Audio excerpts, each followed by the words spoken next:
জাআলনাল জিবালা আওতাদা, পাহাড়কে আমি পেরেক মেরে দিয়েছি। অমিয়া কাঠের ভেতরে যখন পেরেক মারেন, পেরেকের বেশিরভাগ অংশ কাঠের ভেতরে ঢুকে যায়, উপরে দেখা যায় সামান্য, ঠিক কিনা? তো লোহা যদি আল্লাহ পেরেক মারেন, উপরে যা দেখা যায় এটা সামান্য, আসল পাহাড় তো মাটির নিচে। সুবহানাল্লাহ কইবেন না?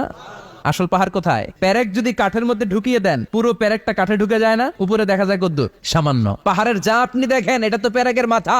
পুরো পাহাড়টা আল্লাহ জামিনের ভেতরে গেড়ে দিয়েছেন। চিল্লায় পড়েন আল্লাহু আকবার।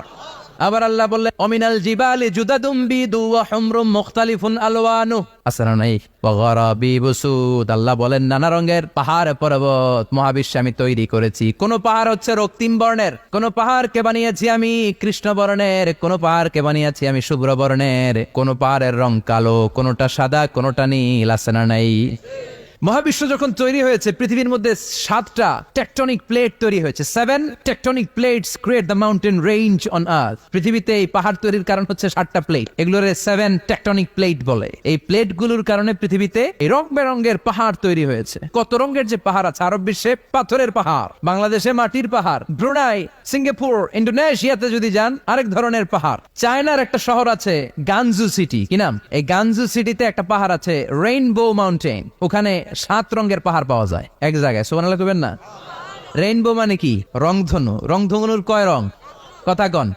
ছোটবেলা আমরা মুখস্থ রাখতাম, বেনিয়া সহকলা, বেতে বেগুনি, নিতে নীল, আতে আসমানি, শতে সাদা, হতে হলুদ, কতে কালো, লাতে লাল। সুবহানাল্লাহ নাই?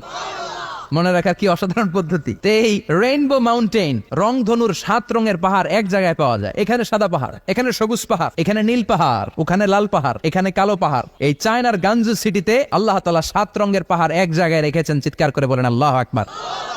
তার মানে বায়োলজির কথাও কোরআনের ভেতরে আছে না নাই? এরপর আল্লাহ বললেন, কেমন করে আকাশ থেকে আমি পানি নাজিল করে, এটাও কোরআনে আছে না নাই? আমরা ছোটবেলা পড়েছি ওয়াটার সাইকেল, হাইড্রোলজিক্যাল সাইকেল। কেমন করে সূর্যের তীব্র তাপ সাগর থেকে পানিকে জলীয় বাষ্প করে উপসে নেয়, উপরে নিয়ে সেটাকে পুঞ্জীভূত করে দেয়, ঘনীভূত করে দেয়, মেঘ হয়ে যায়, সেখান থেকে ঝিরি ঝিরি বৃষ্টি পড়ে, আছে না নাই? ওই বৃষ্টি পেয়ে আল্লাহর কাছে দোয়া করে না বিশ্বনবী বলেন, রহমতের বৃষ্টির নিচে দাঁড়িয়ে কেউ যদি হাত তুলে দোয়া করে, ওই দোয়া কবুল করে কে? আবার আকাশের মধ্যে মেঘের ঘনঘটা দেখলে বিশ্বনবী পেরেশান হয়ে যেতেন, হয়রান হয়ে যেতেন, আর আল্লাহর কাছে বলতেন, আল্লাহ এই মেঘ দিয়ে তুমি আমাদেরকে আযাব দিও না, তুমি আমাদেরকে গজব দিও না, তুমি আমাদেরকে শেষ করে দিও না, এই মেঘ থেকে তুমি আমাদেরকে রহমতের বৃষ্টি দাও। পড়ে না আমিন? বৃষ্টি দেখলে বিষ্ণু বলতেন, আল্লাহুম্মা সাইয়িবান নাফিআ, ইয়া গাউসু আগিসনা গাউসান মুগীসান মারিআন মারিআন নাফিআন গায়রা দার আজিলান গায়রা আজিল। হে আল্লাহ, এই বৃষ্টি থেকে তুমি ঠান্ডা রহমতের পানি দাও। কি দাও? এই ওয়াটার সাইকেলের কথা আল্লাহ বলেছেন। আলাম তারা আন্নাল্লাহা ইউসজি সাহাবান, কাফের নাস্তিক যেগুলো সমাজের আবর্জনা খড়কুটা, ওরা কি দেখে না কেমন করে আমি বাতাসকে জলীয় বাষ্প করে আকাশে তুলি, বায়ুমণ্ডলে নিয়ে যাই? সুম্মা ইউআল্লিফু বাইনাহুম, জলীয় বাষ্পগুলারে তখন আমি ঘনীভূত করি। সুম্মা ইয়াজআলুহু রুকামান, এরপরে আমি মেঘে পরিণত করি।